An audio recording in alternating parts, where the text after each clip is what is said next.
A good way to stretch the outer hips in a seated position is this. You're gonna stretch out one leg and you cross the top one like that, and then you slide it up. Okay, and now if you can get it above the kneecap, then you bend the bottom leg and you end up in this half lotus. All right, if that is not feeling good, you would have another chair in front of you and you would just put your foot on that chair and then slide the chair in, okay? Then you straighten your back and you fold forward. This is that figure 4 piriformis hip stretch. You can do this on a couch too if you want, or if you're really feeling strong, if you don't need the break, you can do it standing with your staff. So, something for everybody. A little ankle roll here is always nice. Okay, when you're ready to come out, instead of just trying to pry your foot off, straighten your front leg, let it slide down nice and easy. Good, stomp it out. Isn't that great? Switch the other side, straighten, cross, slide it up, bend the knee to stretch the outer hip of the bent leg, straighten your spine, and then you fold into it. So yesterday, my cats had their first adventure in the snow. They're about 2 years old, and this is the first time we've had snow in 2 years, so it was really funny watching them go off on the porch and navigate the new snow. And it also showed me, it reinforced one of the lessons of good balance. Cats obviously have incredible balance, and I'll show one of the strategies that they used when they were navigating a new slippery and foreign surface, how they were instinctually walking in a way that made sure that they maintained excellent balance. So let's get to that next. So straighten your front leg, slide down, shake it out, and you can stomp it out a little bit. All right.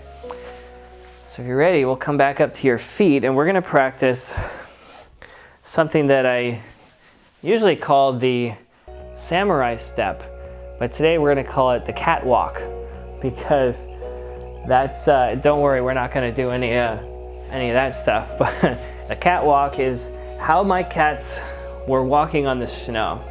So I'm a cat, and I've got 4 legs, which is an advantage, so they've got that going for them. But what she would do before committing any weight onto the snow, the 3 legs would hold all her weight, and she would just touch and then just put a little bit in, and then she would like say, whoa, what's that?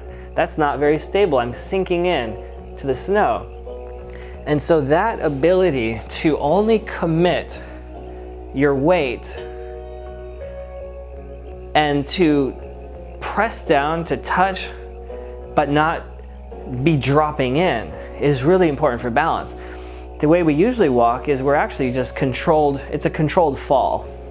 We're basically just falling forward, and that's why as soon as we, hit something, we trip. So if we were to practice walking, not very practical, but to build in the skills and the ability to walk like a cat, where you don't commit anything to that step until you know that you're ready. That's the catwalk. So let's practice.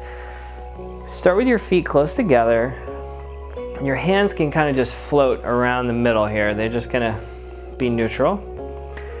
And you're gonna empty one foot. Because you only have 2 feet, not 4, you're gonna have to put all of it in the other foot, all right? So it's gonna build a lot of strength. Shift all that weight. Empty your front foot. And you're gonna just kind of tap your toe, test that snow. Make sure it's not too slippery.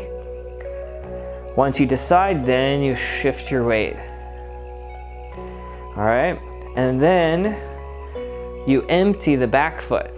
Slowly, slowly, until you're ready to lift up, and you do it again. So start with very small steps. and move around the room. Practice transferring your weight with complete control. You only lift up the foot when it's empty. So you transfer the weight, transfer the weight, transfer the weight until this foot now doesn't disturb you when you lift it because it doesn't have any weight in it. And same thing, you only fill it back up when you're ready. You decide the moment that you want to start transferring weight into your next step. You can do it forward, backward, start off real slow. You can touch the heel down or the toe. Really focus in on the feet and the transfer of your weight.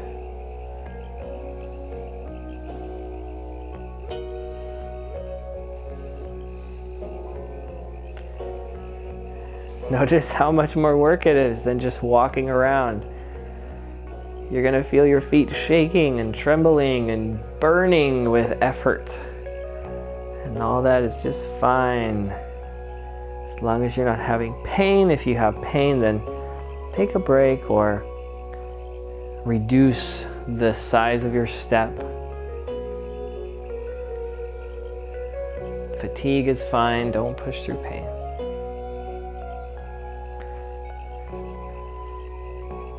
So if you do have snow around where you are, you can try this later. If you're walking on ice, you have to. You're going across a parking lot to get to your car, you have no choice. This might come in handy too. Don't go too slow, but you feel the surface before you commit the weight to it.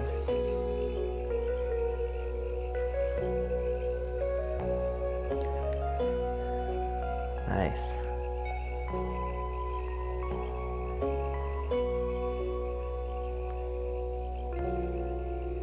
Doing great. Just one more minute here. Your hands can just counterbalance. They can just float around, creating a counterweight.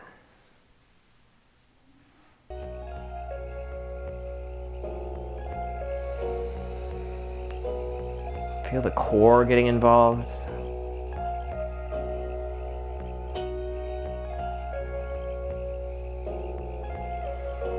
Well done. All right, come on back to center. Nicely done.